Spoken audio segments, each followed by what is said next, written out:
Hello and welcome to this week's episode of Blue Ice Talks. Today I'm going to be summarising the results from the Denis Ten Memorial Challenge and Skate Canada. There have been other smaller events this past week, but I'd like to just focus on these two for this episode. There will also be a summary of changes to the Grand Prix Series assignments at the end. The video will be divided into sections, so it's up to you which ones you'd like to watch and which ones you want to skip. The Denis Ten Memorial Challenge was held in Almaty, Kazakhstan, and is part of the IOC's Challenger Series. There were events for men, women, and ice dance. There were also events for the junior men and women, but I have yet to find the results page for them to link below. In the junior events, Artur Smargolov from Kazakhstan and Ignar Gurganets from Georgia were the singles champions. In the senior ice dance event, after competing at Skate America last week, Kana Muramoto and Daisuke Takahashi won the gold. Jennifer Janse van Rensburg and Benjamin Stefan won the silver, and Maria Ignatev and Daniel Leonidovich-Semkov won the bronze. In the women's event, Min-Chae Kim won the gold, with Anna Levkotevs taking the silver and Dabin Choi taking the bronze. Finally, in the men's event, Nika Edgards won the gold, with Dias Jirinbayev winning the silver and Vladimir Litvintsev winning the bronze. Skate Canada was the second event in the 2022 to 2023 Grand Prix Series and is one of the recurring events. There were events for men, women, pairs, and ice dance. For some skaters this was their only Grand Prix event, for some it was their first, and for others it was their second and last in the series. In the ice dance event, Piper Gilles and Paul Poirier were the favourites heading in, with Lila Fear and Lewis Gibson also going in as heavy medal favourites. Both teams delivered strong performances, finishing with a very clear 1-2 placement. Gilles and Poirier won the gold convincingly, with the Disco Brits, Fear and Gibson taking the silver, and the Canadians Lahoy and Laha overtaking the Americans to claim the bronze. In the pairs event, the reigning world silver medalists and Olympic team medalists Miura and Kihara were the clear favourites going in. However, they had sustained an injury in late July, and this put a small question mark over their condition. They won very convincingly, being the only pairs team at the event to go over 200 points in total.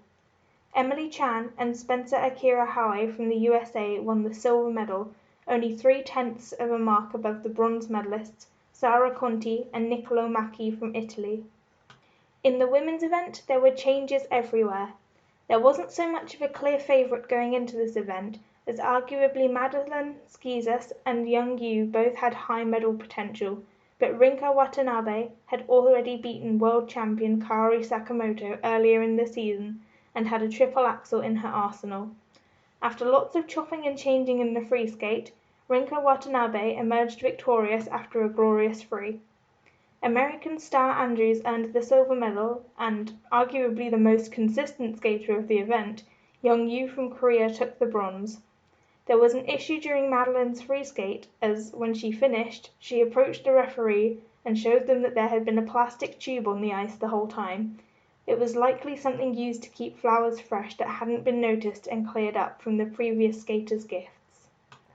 For the men's event, Olympic bronze medalist and reigning world champion Shoma Uno was the clear favourite going in, although he finished in second in the short programme behind Kao Miura. The younger Japanese man won his second Grand Prix short programme in 2 weeks. Ultimately, Shoma took the gold due to a more difficult free skate, giving Kao Miura the silver medal. Former European bronze medalist Matteo Rizzo held on to his third place, keeping the bronze by about 0.3 of a mark over Keegan Messing of Canada. These are the current standings for the Grand Prix final after 2 events for the pairs and ice dance. In pairs, the gold and silver medalists at each event are the top 4, with Plazas and Fernandez currently ranking in 5th due to competing at 2 events. Lauren and Etier are ranked in 6th currently and have also completed both of their events, which puts them at the moment ahead of Conti and Macchi, who are competing in Sheffield. In ice dance, Laurelau and Legac are currently ranked first again due to completing both their events.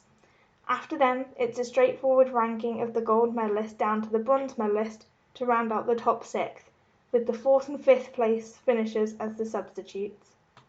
In the women's event, none of the top 9 have done more than one assignment, and so the ranking of the top 6 is made up of the medalists, with the gold medal winners in 1st and 2nd, and the bronze medalists in 5th and 6th.